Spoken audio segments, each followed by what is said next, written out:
Bonjour à tous et à toutes, je suis aujourd'hui avec Valérie Dubosson.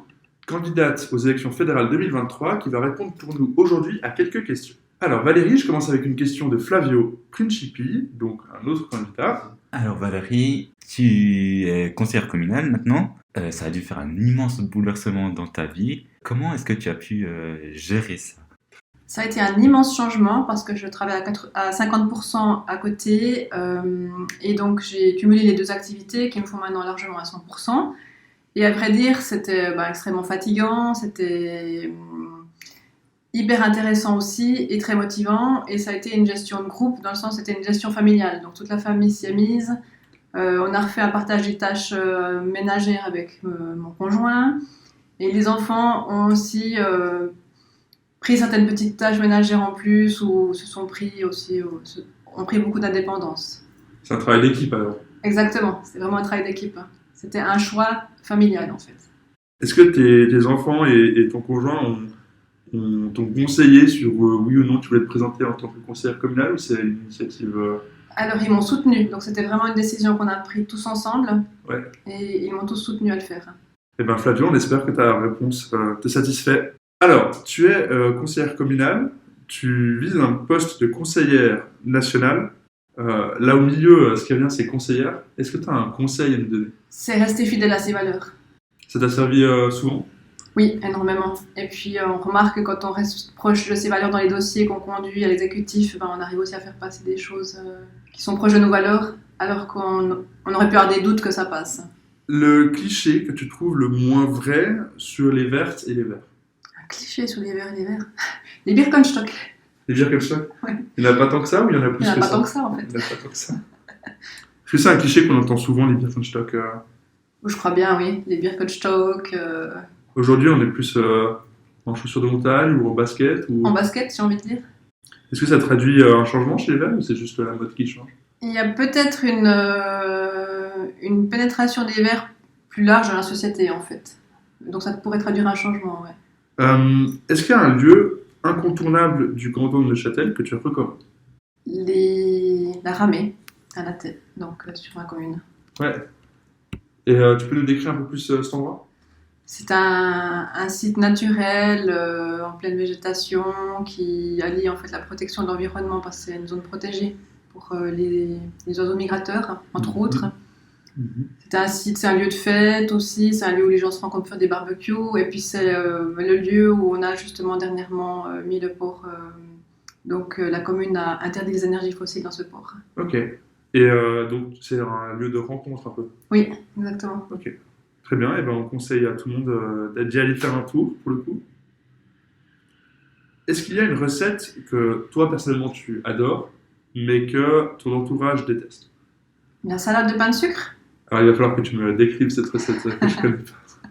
En fait, c'est une salade d'hiver aux feuilles très amères. Ok. Et puis moi, j'adore cette salade. Et ma famille un peu moins. Et ça se cuisine avec quel... Alors, je la fais toute simple, avec une simple sauce vinaigrette normale, avec quelques herbes, et puis voilà, ça fait jouer. T'arrives souvent à la poser à ta famille ou bien tu la gardes un peu pour toi?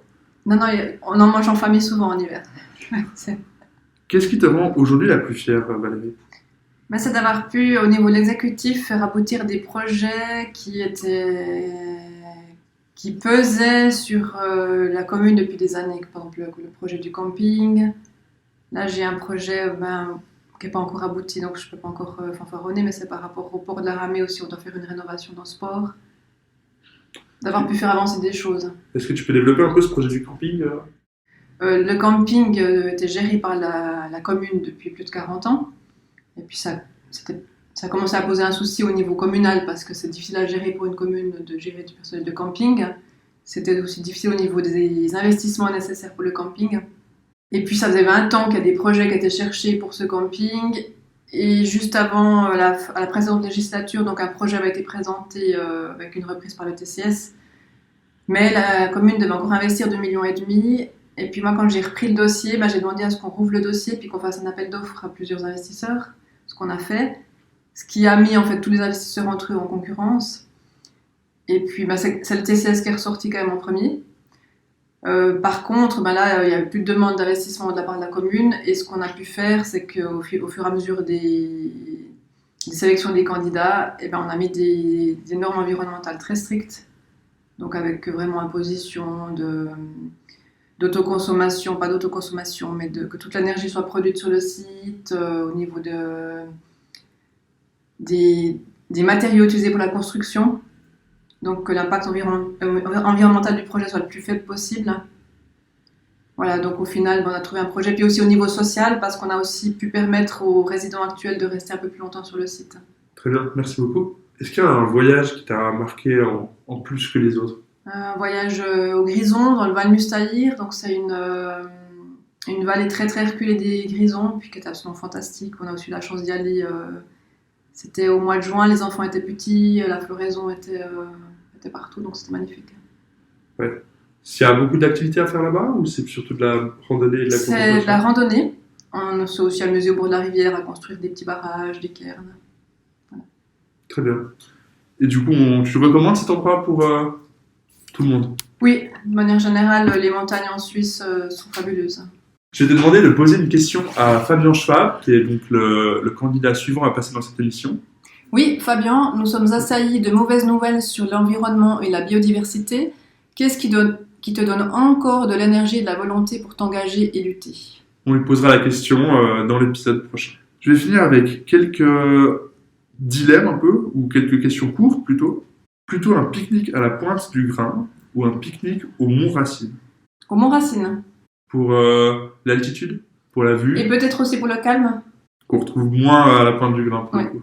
Question avec un peu de contexte. Il est 16h, il y a une petite faim qui s'installe. Plutôt un snack sucré ou plutôt un snack salé? Un fruit et des amandes. Donc pas de chips ou de sneakers. Non, ça c'est... Ce n'est pas un placement pour... Ouais. Plus rarement. Très bien. Et plutôt le NIF ou la fête des vendanges? La fête des vendanges. Il y a une raison particulière? Je pense que c'est... Voilà, j'ai grandi dans le canton. C'est un attachement à cette fête. Quoique j'aime aussi beaucoup le cinéma. Donc, Très bien. Eh ben, merci beaucoup pour cette interview. On se retrouve la semaine prochaine pour l'interview de Fabien. Est-ce que tu as un mot de la fin pour nos auditeurs et auditrices? allez voter. Eh ben, on s'arrête là-dessus. Merci. Merci beaucoup.